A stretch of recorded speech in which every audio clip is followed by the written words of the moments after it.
Morning बच्चों।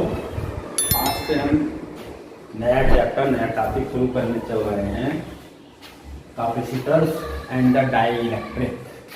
ठीक है, कैपेसिटेंस की मीनिंग क्या होती है सबसे पहले हम ये समझेंगे।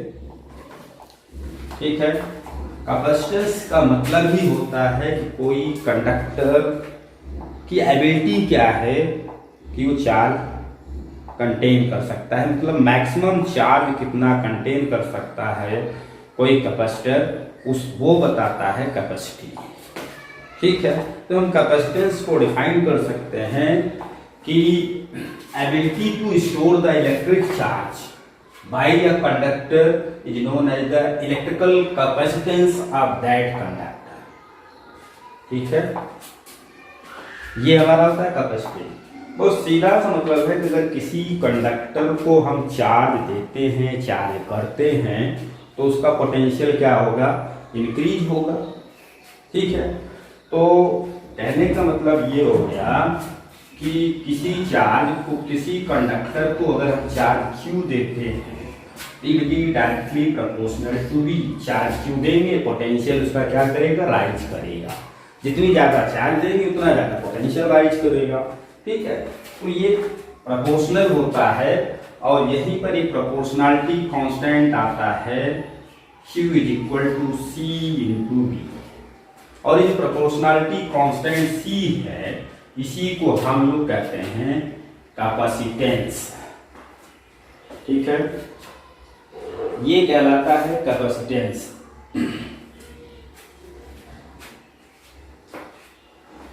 मतलब अगर आप इसको डिफाइन करना चाहें तो क्या हो जाएगा, C is equal to Q upon V। C is equal to Q upon V। Q क्या है, जो कि हमने चार्ज कंडक्टर को दिया, और V क्या है, increase in potential due to this charge. पहले से कितना पोटेंशियल है कंडक्टर पर, उससे हमारा कोई मतलब नहीं है। ठीक है, हमें ये जानना है कि Q और V यहाँ पर क्या है।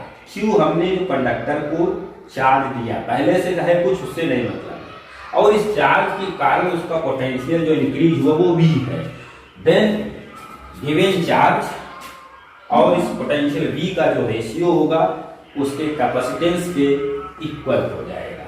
तो मींस इसको हम बहुत इजीली डिफाइन कर सकते हैं कि capacity of conductor, or you can say capacitance of a conductor is be that physical quantity which become equal to the ratio of amount of charge given to the conductor, and due to this charge increase in potential। ठीक है, मतलब ये given charge और इस charge के कारण जो conductor के पोटेंशियल में इंक्रीज हो रहा है, उसका रेशियो ही हम लोग क्या कहते हैं, कैपेसिटी ऑफ दैट कंडक्टर कहते हैं। C is equal to Q upon V। ये होता है कंडक्टर के कैपेसिटी के लिए फार्मूला। ठीक है, ये हो गया कैपेसिटेंस। अब इसकी यूनिट की बात करें तो यहां से देखें कि यूनिट क्या हो जाएगा, कूलम पर वोल्ट, और जनरली हम लोग इसको लिखते हैं कूलम पर वोल्ट लिखते हैं फैराड, और वजन करते हैं F से।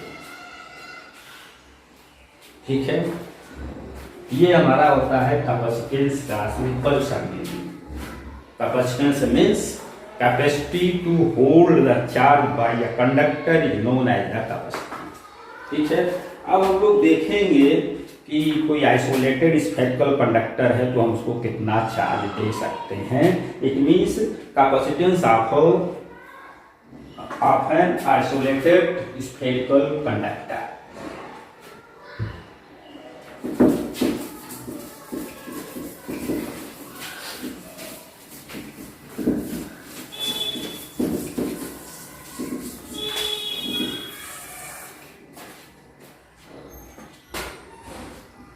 Capacitance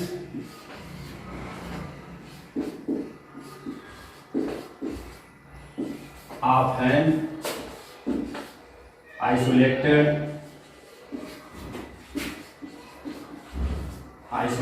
spherical conductor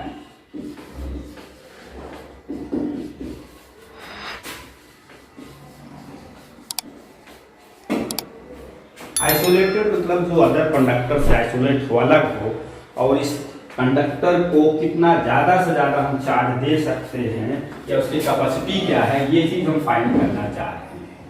ठीक है, हम सपोज कर लेते हैं कि यहाँ पर एक स्फेरिकल कंडक्टर है, स्फेरिकल कंडक्टर है ऑफ रेडियस ए, और ये इसका सेंटर वो हो गया, और हमने इसको क्यू चार्ज दिया है। तो क्लियर सी बात है, अगर कंडक्टर है हम उसको चार्ज देंगे तो वो चार्ज जो है उसके बाहरी सरफेस पर यूनिफॉर्मली डिस्ट्रीब्यूट हो जाता है। ये हम कई बार बता चुके, ऐसा होता है।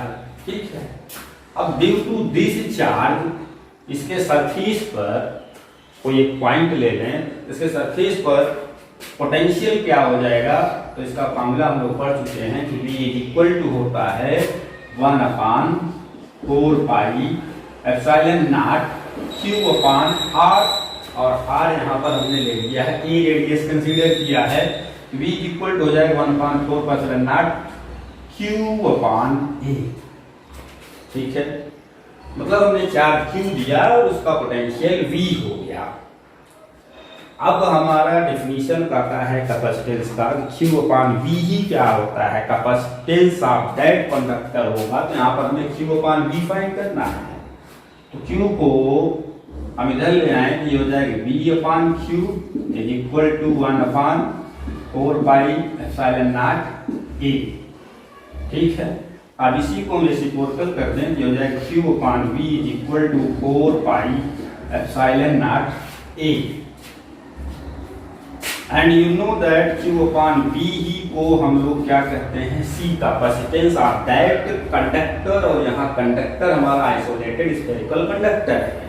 तो मतलब आइसोलेटेड स्फेरिकल कंडक्टर की कैपेसिटी का फॉर्मूला हो गया C equal to 4 pi epsilon naught E। इस फॉर्मूले से क्लियर है कि जितना बड़ा स्फेयर होगा, मीन्स जितना रेडियस लार्ज होगा स्फेयर का, उसकी कैपेसिटी उतनी ही ज़्यादा होगी, मतलब उसको हम उतना ही ज़्यादा चार्ज दे सकते हैं। क्लियर हो गया। अब अगर ये एक ऐसे मीडियम में रखा गया हो जिसका डाइलेक्ट्रिक कांस्टेंट K हो, तो यही कैपेसिटी का फॉर्मूला हमारे पास C इक्वल क्या हो जाएगा, 4 pi epsilon naught K into A हो जाएगा, क्योंकि epsilon is equal to epsilon naught into K होता है, where K be the dielectric constant of that medium या मटेरियल जिसमें ये स्फेरिकल कंडक्टर हमारा पुट किया गया होगा। ठीक है, अभी हमने बात किया था इसकी यूनिट की, कैपेसिटी की यूनिट। कैपेसिटी की यूनिट जो होती है वो फैराड होती है, बट फैराड जो होता है that is very large unit. ठीक है, बहुत बड़ी यूनिट होती है, इसलिए किसी भी कंडक्टर की कैपेसिटी 1 फैराड होती ही नहीं है। ठीक, इसीलिए हम लोग क्या करते हैं, कैपेसिटर की यूनिट के लिए milli farad, micro farad, pico farad, nano farad इस तरीके से लेते हैं। ठीक है, मिली फैराड का मतलब क्या हो जाएगा, मिली का मतलब 10 पावर -3 फैराड हो जाएगा। माइक्रो फैराड मतलब 10 पावर -6 फैराड हो जाएगा। नैनो फैराड मतलब 10 पावर -10 पावर -9 फैराड हो जाएगा। पिको फैराड मतलब 10 पावर -12 फैराड हो जाएगा। ठीक है, इस तरीके से हम लोग मतलब किसी भी कंडक्टर की कैपेसिटी 1 फैराड नहीं होती है। इसका भी रीजन चलो हम समझ लेते हैं और साथ साथ हम 1 फैराड का डेफिनेशन भी देख लेते हैं। ठीक है, अब सपोज कर लो कि किसी कंडक्टर, किसी स्फेरिकल कंडक्टर की कैपेसिटी 1 फैराड है। तो अभी हमने ये फार्मूला देखा कि C equal to 4 pi epsilon naught A होता है। ठीक है, अब हम क्या करें, हमने कहा कि इस कैपेसिटर की कैपेसिटी 1 फैराड है, मतलब C इक्वल टू 1 फैराड ले लिए। ये फैराड जो हमारा है वो एम्पीयर सिस्टम का ही होता है। तो इट मीन्स हो गया 1 is equal to 4 pi epsilon naught A। Then A मतलब उस स्फेरिकल आइसोलेटेड कंडक्टर का जो रेडियस होगा जिसका 1 फैराड कैपेसिटी है वो हो जाएगा 1/4πε0 के इक्वल। और तुम्हें पता है 1/4πε0 की जो वैल्यू होती है वो 9 × 10⁹ होती है। और क्या निकाल रहे हैं रेडियस, एमके सिस्टम सब कुछ था तो मीटर हो जाएगा। मतलब ये एक ऐसा आइसोलेटेड स्फेरिकल कंडक्टर जिसका रेडियस 9 × 10⁹ मीटर होता है उसकी कैपेसिटी 1 फैराड हो सकता है। और जरा सोचें कि जो अर्थ का रेडियस है, रेडियस ऑफ द अर्थ जो होता है 6.4 × 10⁶ मीटर होता है। ठीक है, मतलब अर्थ का रेडियस 6.4 × 10⁶ मीटर है, जबकि उस कंडक्टर का रेडियस जिसका कैपेसिटी 1 फैराड है 9 × 10⁹ मीटर है। मतलब अर्थ के रेडियस से नियरली 1000 से भी ज्यादा टाइम होना चाहिए। अब इतना बड़ा स्फेरिकल कंडक्टर क्या अर्थ पर पॉसिबल है? नहीं पॉसिबल है। इस तरीके से हम ये कह सकते हैं कि कोई भी ऐसा कंडक्टर नहीं होता है जिसकी कैपेसिटी 1 फैराड हो। इसीलिए हम लोग क्या करते हैं कि कैपेसिटी को के यूनिट को जनरली रिप्रेजेंट करने के लिए milli farad, micro farad, nano farad, pico farad इस तरीके से यूनिट में रिप्रेजेंट करते हैं। ठीक है, अब यहाँ पर हम 1 फैराड को डिफाइन करना चाह रहे हैं। 1 फैराड को किस तरीके से डिफाइन करेंगे? तो you know that C = Q/V। अभी हम लोग देखे थे ये फार्मूला होता है जनरली। ठीक है, तो इफ अब यहाँ से देखें, if Q = 1 coulomb and due to this increase in potential of that conductor be 1 volt. ठीक है, तब जाकर के 1 फैराड होगी। अगर हम 1 फैराड को डिफाइन करना चाहें तो हम ये कह सकते हैं if bye given 1 coulomb charge of a conductor its potential increases by 1 volt, then capacity of that conductor become equal to the 1 farad। मतलब किसी कंडक्टर को 1 कूलम का चार्ज देने से अगर इसके पोटेंशियल में 1 वोल्ट का इंक्रीजमेंट हो जाता है, 1 वोल्ट बढ़ जाता है उसका पोटेंशियल, तो हम कहेंगे कि उसका जो कैपेसिटी है वो 1 फैराड है, 1 फैराड है। ठीक है, अब हम बात करते हैं, ये तो हमने बात किया कंडक्टर की। ठीक है, लेकिन चार्ज को स्टोर करने के लिए हम लोग एक पर्टिकुलर सिस्टम बनाते हैं जिसको नाम दिया गया है कैपेसिटर, जिसका यूज हम जनरली करते हैं। जैसे फैन वगैरह में लगता है कंडेंसर जिसको हम लोग कहते हैं, वो इस तरीके का हमारा क्या है, कैपेसिटर है। ठीक है, जितने भी कैपेसिटर होते हैं उन सब में 2 प्लेट्स होते हैं जो एक दूसरे को फेस कर रहे होते हैं, चाहे वो स्फेरिकल कंडक्टर हो, चाहे वो पैरेलल प्लेट कैपेसिटर हो, चाहे वो सिलेंड्रिकल कैपेसिटर हो, या किसी भी तरीके का कैपेसिटर होता है। उनमें 2 प्लेट्स होते हैं और दोनों प्लेट एक दूसरे को फेस करते हैं। अगर स्फेरिकल है तो एक अंदर होगा, एक स्फेयर बाहर होगा, तो उसके सरफेस एक दूसरे को फेस करेंगे। और अगर सिलेंड्रिकल है तो एक अंदर होगा और एक सरफेस बाहर से होगा। ठीक है, हर कैपेसिटर में क्या होगा, 2 प्लेट्स होता है, किसी भी शेप का हो सकता है। ठीक है, तो कैपेसिटर क्या है? Capacitor is system which is used to store the charge और you can say electrical energy, है ना, यूज किया जाता है। मतलब एक ऐसा सिस्टम होता है जो desired quantity of charge can be stored, can be contain. तो हमने कहा कि कैपेसिटर कई तरीके का होता है, तो सबसे पहले हम जानने चल रहे हैं कि पैरेलल प्लेट कैपेसिटर क्या होगा।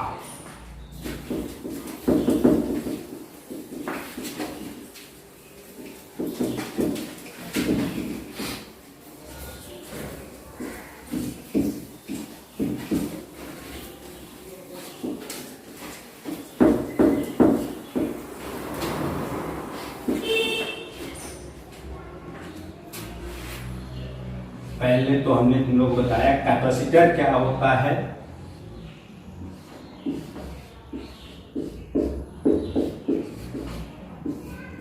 Capacitor is the arrangement of the conductor which is used to contain the desired amount of charge। और अगर चार्ज कंटेन करता है तो इलेक्ट्रिकल एनर्जी भी कंटेन करता है। ठीक है, कैपेसिटर क्या है, एक ऐसा सिस्टम होता है जिस पर हम desired amount of charge contain करते हैं। ठीक है, अब हमने कहा there are numbers of capacitors होते हैं, डिफरेंट टाइप्स के कंडक्टर्स होते हैं।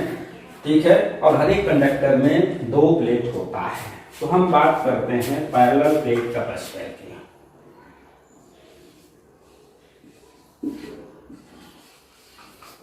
पैरेलल प्लेट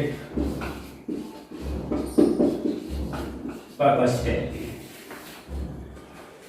ठीक है, पैरेलल प्लेट कैपेसिटर में भी 2 प्लेट होगा। सपोज कर लो एक प्लेट ये है और एक प्लेट ये है।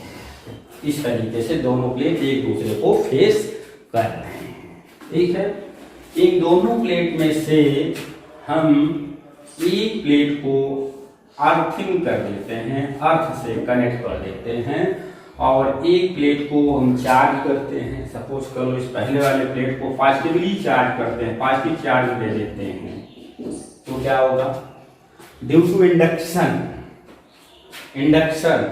क्योंकि ये कंडक्टिंग प्लेट है, कंडक्टिंग प्लेट जो होगा उसमें फ्री इलेक्ट्रॉन इधर उधर मूव कर रहे होंगे। जब इसके पास में हम इस प्लेट को पॉजिटिव चार्ज कर दिए तो क्लियर सी बात है कि इस प्लेट का जो इलेक्ट्रॉन होगा वो क्या हो जाएगा, प्लेट के इधर आ जाएगा। प्लेट को छोड़ तो नहीं देगा, बट ये मूव कर रहा है क्योंकि फ्री है। तो जैसे ये प्लेट है जिसके अंदर का जो फ्री इलेक्ट्रॉन होगा इधर सरफेस पर आ जाएगा। जब इधर सरफेस पर आ जाएगा तो क्लियर सी बात है कि जितना इलेक्ट्रॉन इधर आया होगा, मतलब नेगेटिव चार्ज इधर बना होगा, उतना ही पॉजिटिव चार्ज इस दूसरे वाले प्लेट की दूसरे सरफेस पर बनेगा। और ये सरफेस हमने क्या किया है, अर्थिंग किया है, अर्थ से कनेक्ट किया हुआ है।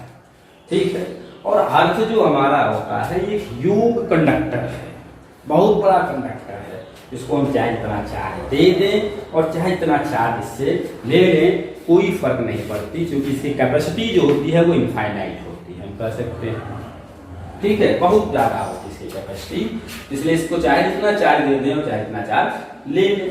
तो होगा कि जब यहाँ से पॉजिटिव चार्ज आ जाएगा, और मूविंग चार्ज जो होता है वो इलेक्ट्रॉन होता है, पॉजिटिव चार्ज यू कैन से प्रोटॉन नहीं होता है, क्योंकि वो न्यूक्लियस में टाइटली बाउंड होता है। तो होगा क्या, अर्थ से इलेक्ट्रॉन इस दूसरे वाले प्लेट की तरफ यहाँ तक आएगा, और इसको क्या करेगा, वो न्यूट्रलाइज कर देगा, इसको सब चार्ज को न्यूट्रलाइज कर देगा। ठीक है, तो अब क्या हो गया, इसका मतलब ये हो गया कि अर्थ से जो चार्ज आया वो दोनों प्लेट के बीच में आकर के स्टोर हो गया, तो बाहर जाना है नहीं। अब इसको हम हटा दें तो हमारा एक कैपेसिटर क्या हो गया, चार्ज हो गया। तो इस तरीके से जितने भी तरीके के कैपेसिटर्स होते हैं उन सबको चार्ज करने का एक ही प्रिंसिपल होता है, उनको हम इसी तरीके से चार्ज करते हैं। क्लियर हो गया। अब हमें फाइंड करना है पैरेलल प्लेट कैपेसिटर की कैपेसिटी का फॉर्मूला क्या होगा। ठीक है, तो हम सपोज कर ले रहे हैं कि एक ये पैरेलल प्लेट कैपेसिटर है जिसके प्लेट्स के बीच का डिस्टेंस d है। ठीक है, और इन पर जो चार्ज दिया गया है, सपोज करो अगर इस पर चार्ज q दिए हैं तो क्लियर सी बात है कितना ही चार्ज इस पर -q आ जाएगी, ये तो न्यूट्रलाइज हो गया, इससे कोई मतलब थोड़ी आ जाएगा। बाहर वाले प्लेट पर कोई चार्ज नहीं होगा क्योंकि इसको ने तो अर्थिंग कर रखा है। ठीक है, तो इस पर +q चार्ज होगा, इस पर -q चार्ज होगा। इस तरीके से इस पर हम कह सकते हैं सरफेस चार्ज डेंसिटी जो होगी प्लस के सिग्मा होगी, दूसरे वाले प्लेट पर सरफेस चार्ज डेंसिटी जो होगी माइनस का सिग्मा होगा। ठीक है, सरफेस चार्ज डेंसिटी का मतलब पहले ही बताया था हमने कि किसी चार्ज कंडक्टर के यूनिट सरफेस एरिया पर जो चार्ज होता है उसे ही हम लोग क्या कहते हैं, सरफेस चार्ज डेंसिटी कहते हैं। फिर अब यहाँ पर कभी भी ऐसा नहीं हो सकता है कि इस पर सरफेस चार्ज डेंसिटी अलग होगा, इस पर सरफेस चार्ज डेंसिटी अलग होगा। क्यों ऐसा नहीं हो सकता, क्योंकि इसके कारण ही यहाँ पर चार्ज टेंस हुआ है, आया है। जितना यहाँ पर पॉजिटिव चार्ज होगा उतना ही यहाँ पर नेगेटिव चार्ज होगा, इसलिए सरफेस चार्ज डेंसिटी सेम होगी, बस फर्क ये होगा कि एक पर पॉजिटिव होगा और दूसरे पर नेगेटिव होगा। ठीक है, अब इसके बीच में एक यूनिफॉर्म इलेक्ट्रिक फील्ड डेवलप हो जाएगा। ठीक है, और इस इलेक्ट्रिक फील्ड इंटेंसिटी के फॉर्मूला पहले ही चैप्टर में पढ़ चुके हैं। और क्या होता है, E equal to sigma upon epsilon naught, ये इलेक्ट्रिकल इंटेंसिटी का फार्मूला होता है बिटवीन द प्लेट्स। क्लियर है। अब हम यहाँ पर सिग्मा की जगह पर वैल्यू पुट कर दें Q upon A, E equal to हो जाएगा Q upon A epsilon naught, Q equal to हो जाएगा A एप्सिलॉन नॉट। ठीक है, क्योंकि सिग्मा इक्वल होता है Q अपान A। अब if V be the potential difference between these two plates, then you know that E equal to क्या हो जाएगा V अपान D। अब ये वैल्यू यहाँ पर अगर ला रख देंगे तो V upon D equal to हो जाएगा Q upon A epsilon naught. अब हमें फाइनली फाइंड करना है Q अपान V, क्योंकि इसी को हम लोग कैपेसिटी कहते हैं। ठीक है, तो यहाँ से अगर हम फाइंड करें Q अपान V तो ये हो जाएगा A epsilon naught upon D, और Q अपान V क्या है C, और C capacity of this parallel plate capacitor. Parallel plate capacitor का फार्मूला, पैरेलल प्लेट कैपेसिटर के कैपेसिटी का फार्मूला हो जाएगा A epsilon naught upon D। A be the effective area between the plates. Effective area का मतलब क्या हो जाए, जितनी प्लेट्स की जो एरिया होगी फेस कर रही है। अगर सपोज करो अगर ये ऐसे इस तरीके से, केवल इतनी एरिया इफेक्टिव एरिया होगी, केवल इसी के बीच में चार्ज स्टोर होगा, इसके ऊपर ना इससे नीचे की तरफ। जो जितनी एरिया एक दूसरे को फेस कर रही होगी वही क्या होगी, इफेक्टिव एरिया होगी। हम यहाँ पर बात करते हैं इफेक्टिव एरिया का। पूरे प्लेट के एरिया अगर नहीं पर फेस कर रही तो पूरी प्लेट के एरिया हम नहीं लेंगे। ठीक है, तो ए हो गया effective area of the parallel plate capacitors, और d be the distance between these two plates, और एप्सिलॉन नॉट तो तुम लोग जानते हो जिसकी वैल्यू 8.85 × 10⁻12 होती है। न्यूटन कूलम निकाल सकते हैं। ठीक है, ये C equal to epsilon naught upon D हो गया। क्लियर। अब अगर हम इनके प्लेट्स के बीच में हम क्या करें, कोई मटेरियल पुट कर दें, उसका डाइलेक्ट्रिक कांस्टेंट K हो, तब उसकी कैपेसिटी क्या हो जाएगी C डैश, वो हो जाएगा एप्सिलॉन नॉट की जगह पर एप्सिलॉन नॉट K हो जाता है। ठीक है, ये हो जाएगा फार्मूला। ठीक, क्योंकि परमेबिलिटी जो होती है वो किसी मीडियम की एप्सिलॉन नॉट K के इक्वल होता है, वह K भी the dielectric constant of that medium. ठीक है, तो इसमें हम यहाँ से एक चीज और देख रहे हैं कि अगर हम कैपेसिटर्स के प्लेट्स के बीच में डाइलेक्ट्रिक मटेरियल रख देते हैं तो क्या होता है, उसकी चार्ज कंटेन करने की कैपेसिटी इंक्रीज हो जाती है। यहीं से अगर देखें तो C डैश जो है वो C इंटू K, चूंकि इतना पार्ट तो C ही है ना, तो C dash equal C into K हो जाता है। तब डाइलेक्ट्रिक मटेरियल पुट करने के बाद कैपेसिटी जो होगी कैपेसिटेंस की वो K टाइम राइज कर जाएगी, where K be the dielectric constant of that medium. ठीक है, उसके बाद हम नेक्स्ट वीडियो में तुम लोगों को बताएंगे।